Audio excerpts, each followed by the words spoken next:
In the quiet forests of Montana, a Marine thought he'd buried his past until a letter arrived from a brother in arms long gone. Inside were names, secrets, and a warning written in blood. They're coming for all of us. With only his loyal German shepherd and a brave journalist beside him, Daniel steps back into a war he thought was over, a war fought not on battlefields, but in the shadows of betrayal. As truth collides with faith and bullets pierce the silence, Daniel discovers that the greatest battles aren't fought with weapons, but with forgiveness, courage, and the hand of God guiding through the fire. If you believe miracles still happen in the hearts of those who refuse to surrender, stay till the end. Comment Amen, share this story, and subscribe to help spread faith, hope, and God's protection to everyone watching. The morning fog hung low over the small mountain town of Everbrook, a forgotten corner of Montana where the river ran cold even in summer and the pine trees whispered with every gust of wind. The autumn air bit at the skin, sharp and damp, filling the air with the smell of wet bark and rusted metal from the abandoned sawmill nearby. The roads were empty this early, except for the distant sound of a dog barking, a steady, disciplined bark that echoed off the cliffs like a memory refusing to fade. Inside a weathered cabin by the river, Daniel Hayes stirred a cup of coffee on the stove. He was in his late 40s, tall and broad-shouldered, the kind of man whose posture revealed years of military discipline. His short-cropped hair had begun to gray at the temples, and his face carried the quiet exhaustion of someone who had seen too much. A faint scar ran from his jawline to just beneath his right ear, a relic of a night ambush in Kandahar. Daniel's blue eyes were calm, but not at peace. He had left the Marines 5 years ago, but the war still followed him, lingering in his dreams like smoke he couldn't wash off. At his feet lay Rex, a 6-year-old German shepherd with a dense black and tan coat and amber eyes that glowed with intelligence. Rex had served beside Daniel in the K-9 unit. The two had survived firefights, minefields, and long, silent nights guarding desert outposts. Now, Rex was Daniel's only constant, a shadow that never left his side. The dog raised his head, ears twitching as the sound of a truck engine broke the silence. Daniel glanced out the window and saw a mail carrier's van grinding up the muddy road. Mail rarely came to this address. The cabin had no official number, just a mailbox nailed crookedly to a cedar post. Daniel stepped outside, the cold air biting his lungs. The mailman, a young man in a blue jacket, waved awkwardly. "Morning, sir. Special delivery, certified letter." Daniel signed for it, nodding silently. As the van disappeared into the fog, he studied the envelope. His breath caught. The handwriting, strong, slanted strokes, belonged to Todd Mercer. Todd had been Daniel's squad leader back in Fallujah. A man with a booming laugh and a reckless heart, Todd had once saved Daniel's life when their convoy was ambushed. They hadn't spoken in 3 years, not since Todd had vanished into some private investigation involving ex-Special Forces contractors. Daniel had assumed he was off the grid by choice. Inside, he slit the envelope open carefully. A faint smell of gun oil and tobacco drifted out, so familiar it hurt. The letter inside was written in Todd's hand, shaky but deliberate. "If you're reading this, Danny, it means I'm gone. I've been tracking something dangerous. There's a group of ex-mercs operating across the border, killing the men who were with us on Operation Iron Gate. They're cleaning up the past, one by one. I thought I could stop them, but I was wrong. I'm leaving what I've found to you. You were always the one who could see through the fog." Daniel froze. Iron Gate, the mission they never spoke of. A raid that went wrong. A black site operation that officially never existed. 3 men died that night. 2 disappeared later. And now Todd. He set the letter down, his hands trembling slightly. Rex pressed his head against Daniel's leg, sensing the shift in his master's heartbeat. Daniel exhaled slowly and crouched to stroke the dog's neck. Easy, boy. Just ghosts from the past. But ghosts had a way of clawing back to life. He unfolded the second page of the letter. There was a rough map drawn in pencil, an old ranger outpost marked with an X near the Canadian border. A single line underneath read, "If I don't make it, burn everything you find." Daniel leaned back in his chair, the wooden floor creaking beneath him. The rain outside had started again, soft but steady, tapping the tin roof like distant gunfire. His eyes went to the small wooden box on the shelf, a keepsake from his military days. Inside were medals he never wore, a faded photo of his squad, and a dog tag with Todd's name etched deep into the metal. He took the photo out. There they were, Todd with his grin, Ramirez making a peace sign, young Daniels still green behind the eyes. All of them had believed they were fighting for something clear and righteous. Now, looking at it, Daniel only saw shadows behind every smile. The phone on the counter buzzed. A text from an unknown number. You shouldn't have opened it. Daniel's pulse quickened. He turned to the window. The fog outside had thickened, turning the world into a blur of gray. Rex growled, low and steady, the fur on his neck bristling. Daniel walked quietly to the cabinet and opened the drawer. His old Colt .45 rested inside, clean and oiled despite years of peace. He holstered it out of habit and stepped to the window, his eyes scanning the tree line. Nothing moved. Only the river, swollen and dark, carried on as if it didn't care who lived or died. He returned to the letter, his voice barely above a whisper. You really dragged me back in, didn't you, Todd? Rex wagged his tail softly, as if answering. Daniel gave a tired smile. Guess it's just you and me again, buddy.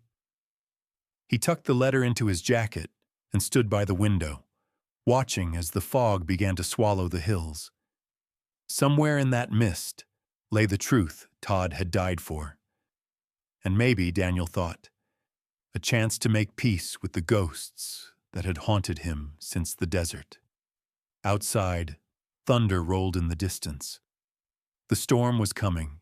The rain had stopped by dawn, but the fog still clung to the valley like a memory that refused to fade. Daniel packed his duffel bag, slipped Todd's letter into a waterproof sleeve, and checked his pistol once more. Rex trotted beside him, alert but calm, his breath forming small clouds in the cold morning air. The old Ford truck sputtered to life, its engine coughing smoke as Daniel steered it toward town. He hadn't been back to Pine Hollow, the small settlement south of Everbrook, in nearly a decade. It was the kind of place where every face remembered your sins. The bar sat at the edge of town, a sagging wooden building with a flickering neon sign that read, The Rusty Anchor. Daniel pushed open the creaking door. The smell of whiskey, old wood, and cigarette ash hit him like a punch.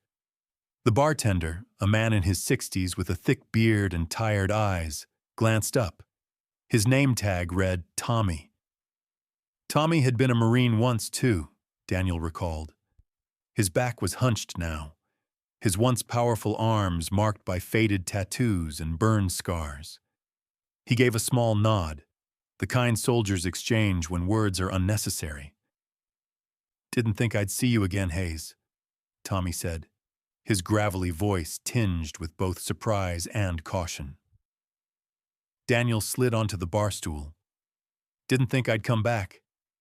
He placed a photo from Todd's letter on the counter. You seen him lately? Tommy squinted, then sighed. Todd Mercer. Yeah, he was here maybe 3 months ago. Asked about the old crew. Said he was chasing ghosts. His hand trembled slightly as he poured Daniel a glass of bourbon. He looked like hell, Danny. Paranoid. Said someone was following him. Did he say who? Daniel asked. Tommy shook his head. Only that it wasn't over. Whatever happened out there in Iron Gate, he said it was coming back for all of you.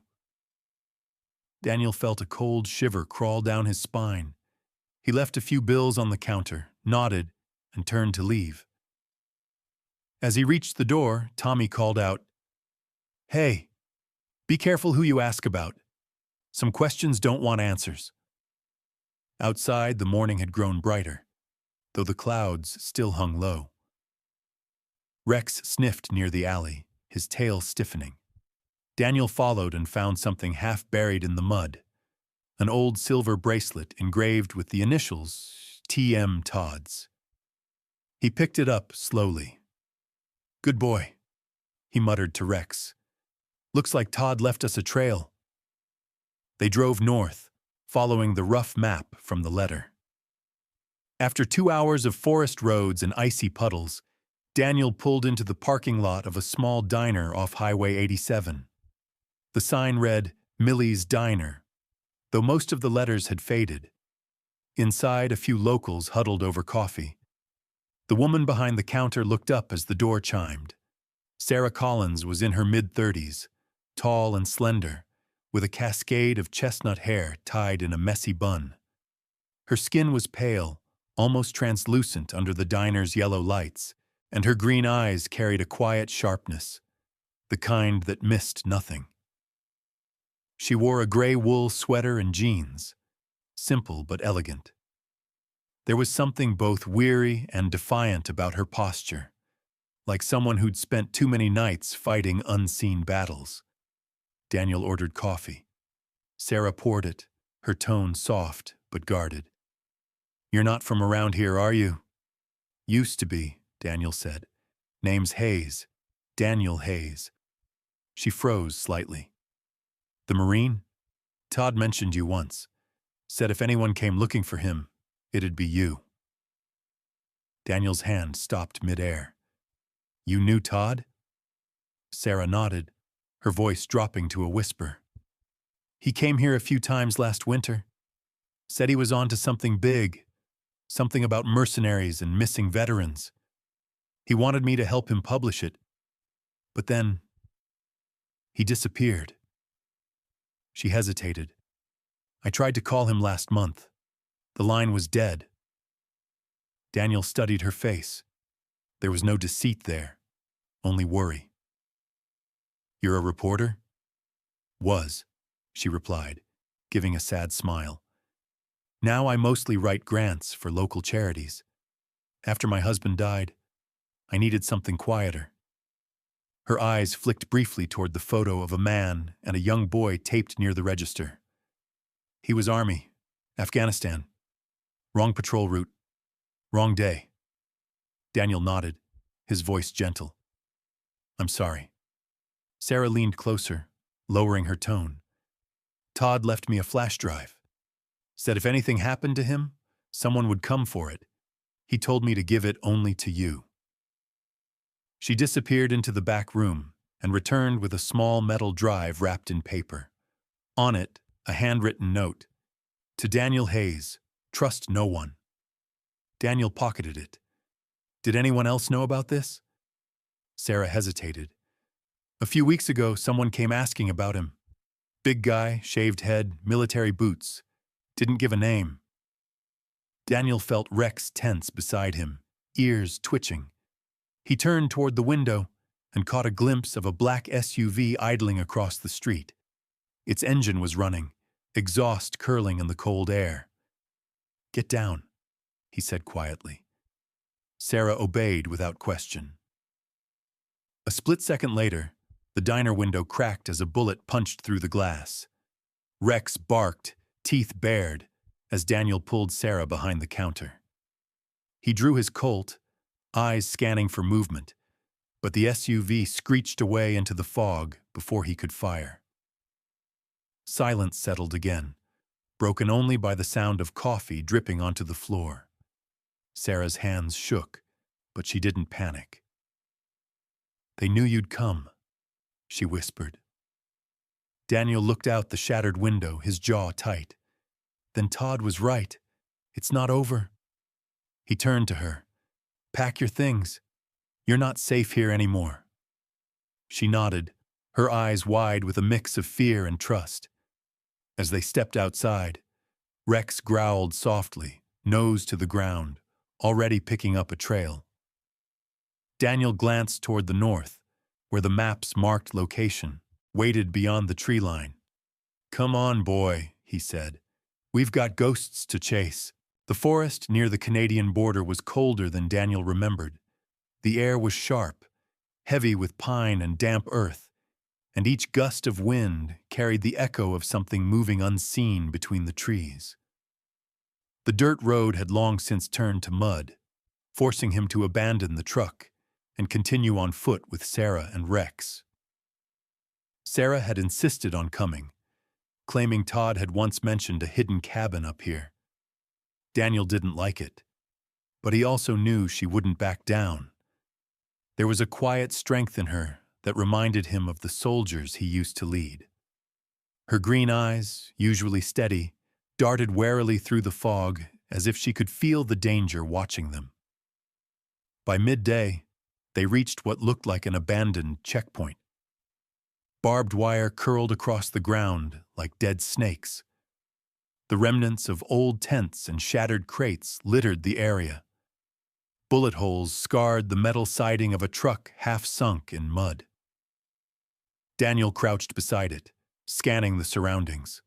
The silence was unnatural. No birds, no movement, just the hum of the wind through hollow frames. Rex growled low. His fur bristled, ears pricked toward the tree line. Daniel raised his hand, motioning Sarah to stay back. Moving silently, he advanced toward the direction Rex was staring. There, beneath a fallen log, he found a man, bleeding, barely conscious, clutching a rifle that had long run out of ammunition. The man looked to be in his early 40s, tall but gaunt, his face weathered and pale from exposure. His once shaved head had grown uneven stubble, and his military jacket was torn and blood-stained. When Daniel turned him over, the man flinched and tried to lift his weapon, but his strength failed.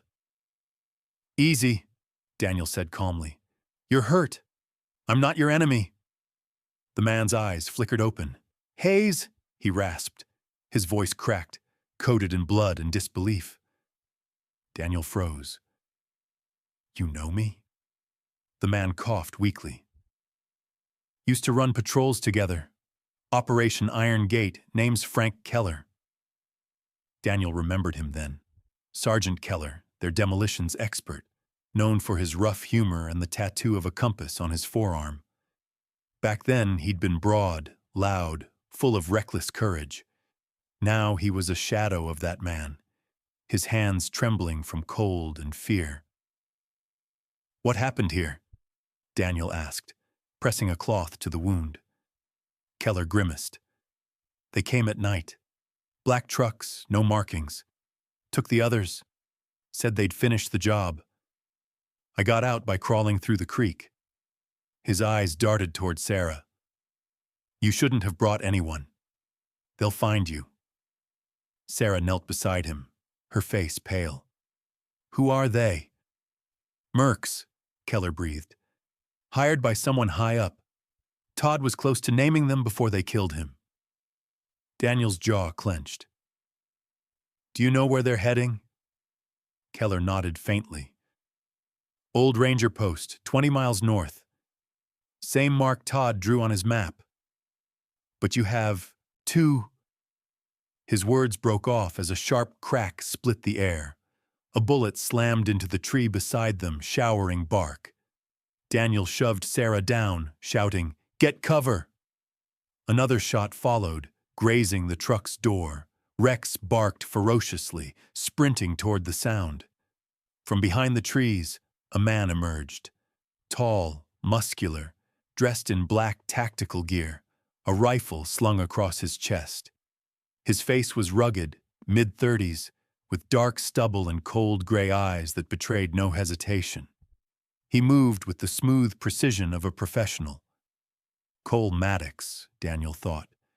The same man Todd once described as a ghost in human skin, a former contractor who had gone rogue years ago. Maddox smirked as he stepped forward. "Didn't think you'd come chasing fairy tales, Hayes. Should have stayed buried like the rest." Daniel didn't answer. He fired a quick shot, forcing Maddox behind a stump. Rex darted left, circling. The forest exploded into chaos. Gunfire, shouts, the metallic scent of cordite in the air. Maddox advanced fast, but Daniel used the terrain like a soldier born to it, flanking and closing distance. They collided, the two men grappling in the mud. Daniel's years of combat training met Maddox's ruthless strength. Fists, elbows, and knees struck in rapid succession. Sarah stayed low, clutching Keller's arm, whispering for him to stay alive. Rex lunged from the side, biting down on Maddox's arm. The man roared, kicking the dog off just as Daniel drove a punch into his jaw. Maddox stumbled back, then fired blindly into the trees before disappearing into the fog. Daniel caught his breath, listening. The forest had gone silent again. Too silent. He knew Maddox wasn't gone for good. Men like him didn't retreat. They regrouped. He turned back to Keller, whose breathing was shallow now. "We need to move him," Sarah said urgently. Daniel shook his head. "He won't make it far. We'll camp here tonight, then push north at dawn." As the sun sank, painting the fog gold and gray, Daniel built a small fire behind the wrecked truck. Keller's condition worsened. Before he passed out, he pressed a dog tag into Daniel's palm. "If you reach the outpost, destroy what's inside," he murmured. Daniel nodded, gripping the tag tightly. He sat by the fire long after Sarah had fallen asleep, watching Rex rest beside her. The dog's breathing was steady, his body coiled even in sleep, always ready. Daniel looked toward the north where the hills rose like dark teeth against the sky. The answers waited there, but so did the men who killed Todd. He whispered softly into the night, "We're coming, brother." One way or another, the next morning broke gray and silent, the kind of light that felt more like a warning than a promise. The fog had thinned, revealing the jagged peaks of the northern ridge, where the old ranger outpost waited. Daniel doused the campfire and adjusted the straps on his pack, while Sarah checked the map again. Her hair, damp from the mist, clung loosely to her face, and there was a tired determination in her green eyes. Rex walked ahead, tail low but alert, occasionally glancing back to make sure they followed. Behind them, Keller's grave lay under a mound of stones marked by his dog tag, the last trace of a man who never stopped fighting. By noon, they reached a narrow dirt trail leading to a dilapidated cabin half buried in the woods. The wooden structure was small, windows boarded, the smell of mold and rust heavy in the air. Inside, dust motes danced in the pale light. Old maps, military logs, and a rusted radio sat on a table. Daniel's instincts sharpened. This wasn't just a random hideout. Someone had used it as an operations post. Sarah plugged Todd's flash drive into her laptop. The battery light blinked weakly, but the files opened. Encrypted reports, communication logs, and photographs. Daniel leaned over her shoulder. "What are we looking at?" he asked. Sarah's fingers trembled slightly as she typed. Coordinates, military rosters, financial transactions, all connected to something called Project Duskfire. She clicked on a document labeled Iron Gate Classified Debrief. A list of names appeared, soldiers from their unit. Some were crossed out in red. Todd's name was one of them. Keller's too. At the top of the document, a name stood out in bold letters. Colonel Robert Vance. Daniel's breath caught. Vance? Sarah looked up at him. You know him? He was our commanding officer during Iron Gate, the one who gave the order. Sarah frowned. The one that got civilians killed? Daniel didn't answer right away. His mind went back to that night. The screams, the fire, the smell of burning diesel. They'd been told it was an enemy weapons depot. But when the smoke cleared, the bodies were villagers. Vance had buried the truth under classified reports, claiming enemy interference. Most of the squad believed him. Daniel didn't. It was the guilt that drove him into isolation all these years. Sarah's voice softened. That's why Todd was investigating. He found proof that Iron Gate wasn't a mission, it was a cover-up. Rex growled suddenly, moving toward a corner of the cabin. Daniel followed and saw a hidden panel behind an old filing cabinet. Inside, a metal case sat covered in dust. He opened it and found more files. Detailed payments from a private contractor network funneled through shell companies, all tied to Vance. Before they could process it, headlights flickered outside through the trees. Sarah froze. We're not alone. Daniel extinguished the lantern and pulled her to the side of the window. Through the narrow gap in the boards, he saw a black SUV idling near the trail. Two men in tactical gear stepped out, scanning the area with rifles raised. Stay low, he whispered. Rex pressed against his leg, silent and tense. They crawled toward the back exit, but before they reached it, the front door burst open with a crash. A man stepped in, older now but unmistakable. Colonel Robert Vance, early 60s, tall and broad, with silver hair neatly combed back and eyes the color of ice. His face was clean-shaven, his uniform replaced by a dark overcoat, but he still carried himself with military precision. His voice, deep and authoritative, filled the room. I knew Todd wouldn't stop digging. I should have ended this years ago. Daniel stood, gun drawn. It's over, Vance. You killed your own men to keep a secret. Vance didn't flinch. I did what was necessary. Iron Gate wasn't a mistake. It was a purge. We eliminated threats before they reached home soil. You think the world cares about collateral damage? About men like us after the war? He took a slow step forward. You're just like Todd, still chasing ghosts for a cause that died with your uniform. Sarah's voice trembled but steady.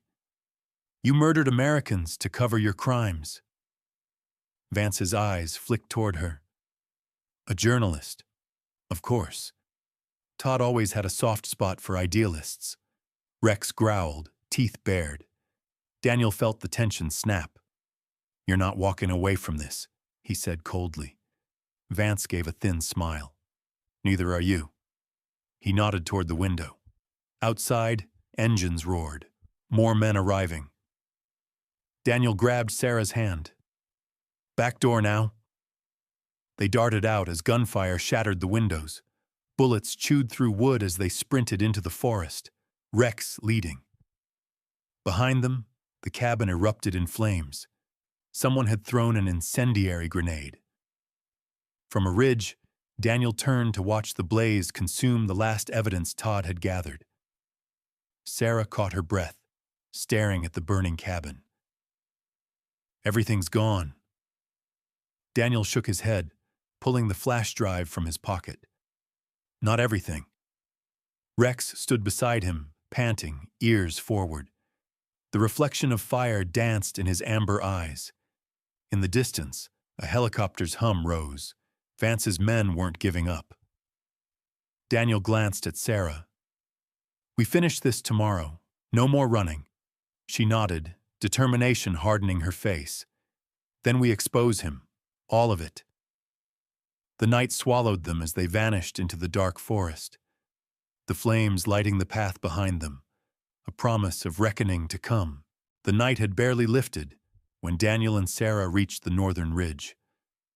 The air was sharp with the smell of smoke from the burning cabin they'd left behind, and the sky above the forest was a bruised gray, trembling between dawn and darkness.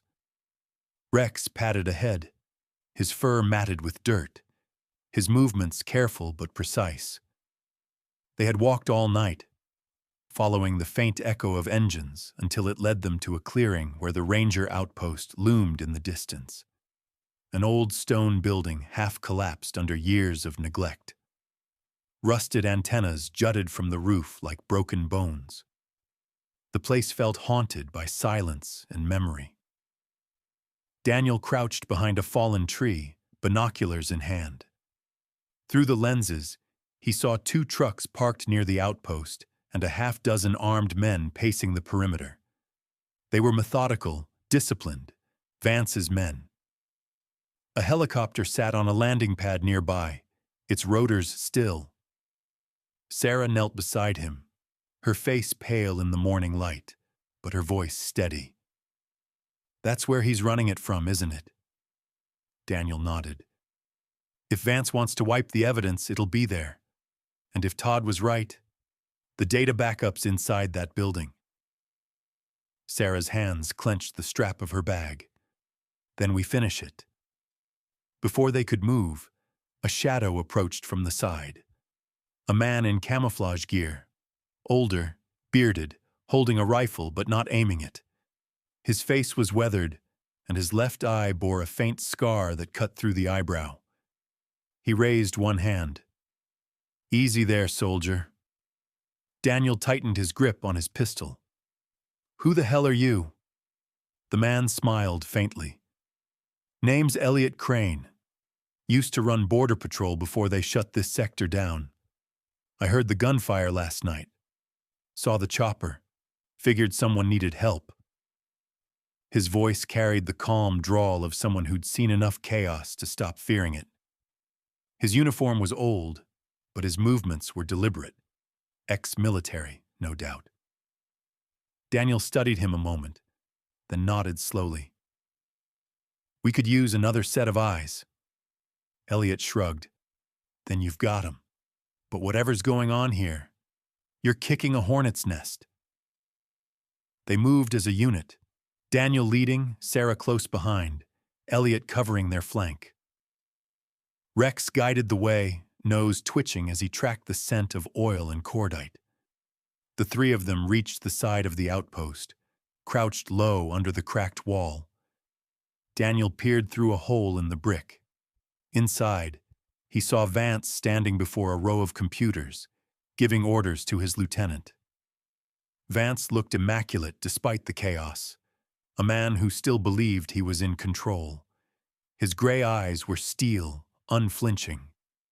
"Upload the files to the backup server," he commanded. "Once that's done, destroy everything else. No traces, no witnesses." Daniel exchanged a glance with Sarah. She nodded once, then pulled the small flash drive from her jacket. "This has everything Todd found. If we can get to the main terminal, I can upload it to the press network. It'll expose him." "Then that's what we do," Daniel said. They slipped through a side door as the wind masked their steps. The corridor was dim, littered with dust and broken glass. Somewhere above, footsteps echoed. Rex froze suddenly, ears pricked. Before Daniel could react, a voice barked behind them. "Freeze!" A guard lunged from the shadows, rifle raised. Daniel spun, knocking the weapon aside. The 2 crashed into the wall. The fight was quick and brutal. Daniel's elbow to the man's jaw, a twist, then silence. Sarah exhaled shakily. "How many do you think there are?" "Enough," Daniel muttered. but not for long. They reached the control room just as Vance turned, startled. His expression darkened when he saw them. "You never could follow orders, Hayes." Daniel stepped forward, gun leveled. Neither could Todd. Vance laughed bitterly. "You think this will fix anything? I built this program to protect this country. Every man I silenced was a threat to national stability. I did what you didn't have the stomach to do." "By killing your own soldiers?" Daniel's voice cracked with fury. "By erasing people who trusted you?" Vance's eyes hardened. "War doesn't end when you come home, Hayes. It just changes shape." Then he drew his own pistol and fired. The shot grazed Daniel's shoulder, knocking him back. Rex lunged instantly, teeth sinking into Vance's arm, forcing him to drop the gun. Chaos erupted. Sarah dove for cover. Elliot burst through the doorway, firing at the mercenaries who stormed in behind Vance. Bullets tore through the room, sparks flying from shattered screens. Daniel tackled Vance to the floor, fists colliding with years of rage. The older man fought viciously, but Daniel's strength, fueled by grief and guilt, overpowered him. With one final strike, Vance went still, his face twisted in defiance. "Sarah, now!" Daniel shouted. She raced to the terminal, typing furiously. "Almost there, come on!" A progress bar blinked. Upload complete. Outside, the helicopter's engine roared to life, panic spreading among the mercenaries as they realized the data was gone. Elliot grabbed Sarah's arm. "We need to move." Daniel dragged Vance upright. "You're going to answer for this." But Vance only smiled faintly, blood on his lips. "You think they'll let it reach the world?" he whispered.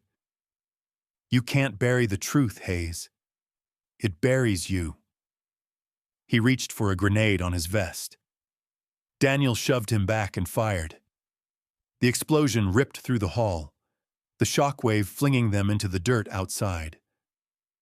When the smoke cleared, the outpost was burning, flames consuming the ghosts of Iron Gate. Rex limped toward Daniel, his side grazed but alive. Daniel knelt, pressing his forehead to the dog's. "Good boy. You did it." Sarah stood nearby, her clothes torn, face streaked with soot but eyes bright. In her trembling hands, she still held the backup drive. "It uploaded," she said. "It's out there now. Everyone will know." Daniel looked toward the horizon, where dawn was finally breaking. "Then it's over." Later, by the river near his cabin, Daniel placed Todd's letter and Keller's tag beside a small wooden cross. The morning sun glimmered on the water, painting gold across the ripples. Rex sat beside him, tail thumping softly. "Rest easy, brother," Daniel whispered. "We finished it." The wind carried the sound of the stream through the valley, not as mourning, but as peace. In the quiet after the storm, Daniel finally understood that redemption wasn't found through revenge, but through grace.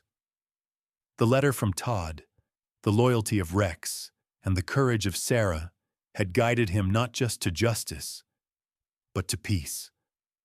Somewhere in that burning outpost, his past was buried, and what rose from the ashes was something only God could give: a second chance. Sometimes miracles don't come as thunder or lightning. They come in silence, in a loyal friend's bark, in a stranger's kindness, or in the courage to do what's right when no one is watching.